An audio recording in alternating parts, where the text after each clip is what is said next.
18-year-old Lila lives a pleasant, routine life in her quaint village, until local legends come to life. A summer solstice celebration, two moons rising, and a fall begins her journey to an ambient, magical world. The world was part of the folklore told by the elders at village campfires during the celebrated solstices, of the wind folk and their mysterious appearances and ways. Lila always felt captured into the world as the stories were told to her growing up, and now she is living in the story. Strangers with musical language, crops of magical trees, and people so unlike her own make her story unique and compelling in every step of adventure that comes her way.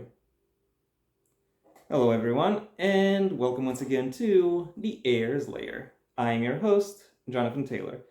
Today's video, like many other videos on this channel, is once again a book review. And the book being reviewed this time is Pool of the Sister Moon, Book 1, Journey, by Linda Dubois, or Dubois. I'm not exactly sure how she, how she pronounces her name. Anyway, I think I mentioned I want to go through my TBR just a little bit. I saw this one in my TBR, and I thought it might be a fitting read for this time of year. I have to admit, a little bit mistaken in that regard, which arguably begs the question: if this book doesn't really fit in with the theme of spring, how can it be classified?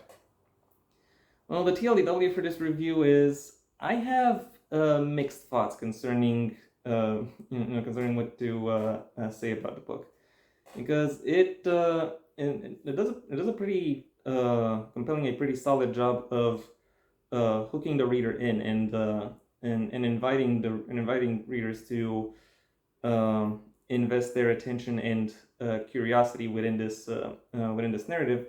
But it does very little to really reward that curiosity and attention that it is trying to invite, either through the and it doesn't really do that in the in the information it reveals, nor in the mysteries or intrigues that it tries to describe. It does, however, have some pretty interesting setups concerning the ways the characters themselves uh, develop or are presented. So if you're the kind of reader who falls in love with a book by falling in love with its characters, it is likely you'll find what you're looking for within within the pages of this book. And now that I'm done with the short form of the review, it's time I delved into the long form. The plot follows main character Lila, a young woman from a mountain village who, for the most part, at least, seems to be quite at home within her, within her rural, close-knit community. Eventually, through for very accidental conditions, she finds herself brought from her world to a very different one from which she has heard stories. And she endeavors to return to her world. Over the course of her endeavor, she learns that the world she has arrived in and the world she comes from actually have a common past bathed in violence. And she finds out that her journey is not actually as simple as she might have initially assumed. The world building of this book is intriguing as long as you don't think too much about it. Each of these two worlds have their own distinctive characteristics, and the communities that reside therein have their own organizations and conventions. But the book does very little to really tie them into the to really tie these two aspects of world building together, of delving into some of the more pragmatic aspects of the setting and the ways in which characters meaningfully interact with it. Instead, what it tends to do is go into I won't say monologues, but I will go. But I could very quickly call them exposition dumps. Some of them are focused on the history of either of the worlds, or on character backstory. Occasionally, some of these speeches, some of these accounts will supplement in various aspects of the setting that have already been established. But in truth, these moments are just as likely to repeat previously established information.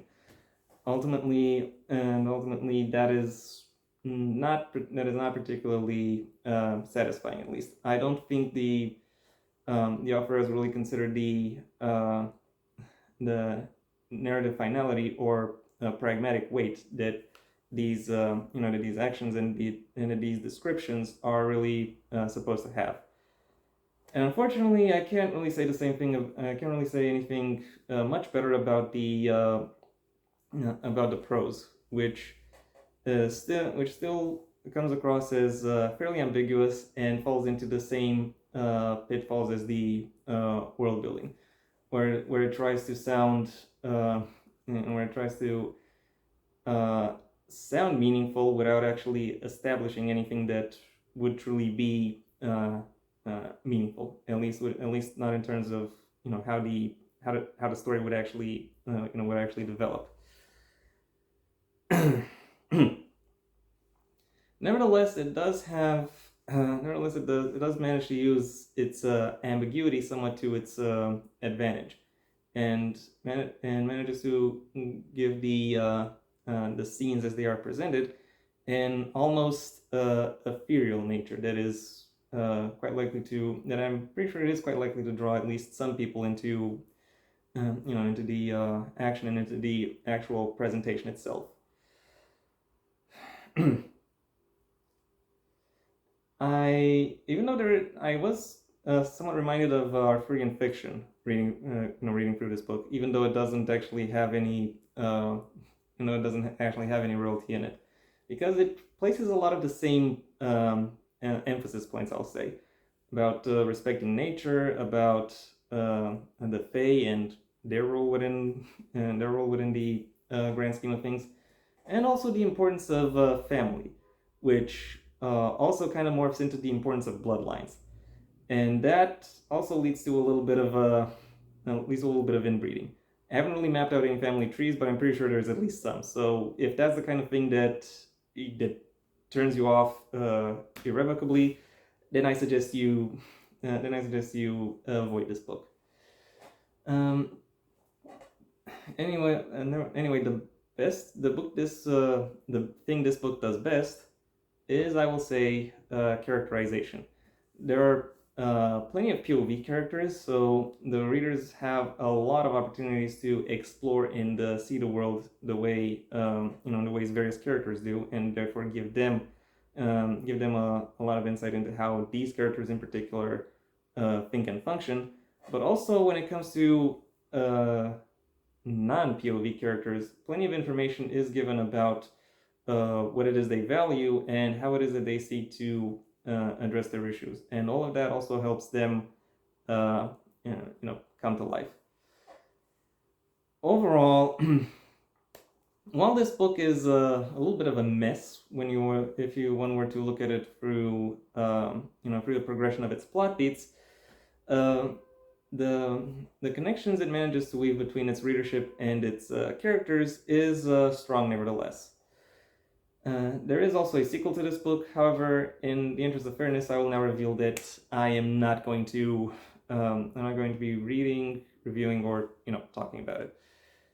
Anyway, my final rating for this book, Journey, the first book in the Pull of the Sister Moon duology, is a 3 out of 5.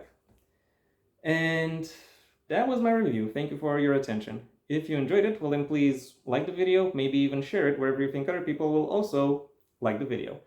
If there is anything you'd like to add, either to the book itself or to my review of it, that's what the comment section is for. And if you want to see when my next video gets released, well then please subscribe. And ideally also ring the bell or do whatever else YouTube will ask of you in order to keep you notified. My books the first of my own Heir to the Empire series, The Next Generation, The Path Not Taken, are available at various book retailers under their respective master links in the description down below, right past my social media links, which I'll suggest you check out should you choose to. Additionally, you have the option of supporting me on Patreon, where depending on the level at which you pledge, you will receive various perks, such as I would say what they are, but I kind of want you to discover them for yourselves. Link to that in the description down below.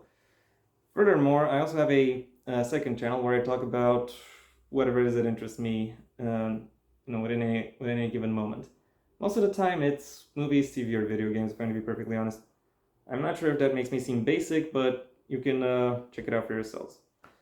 Until next time, I am Jonathan Taylor, and this has been the Heir's Lair.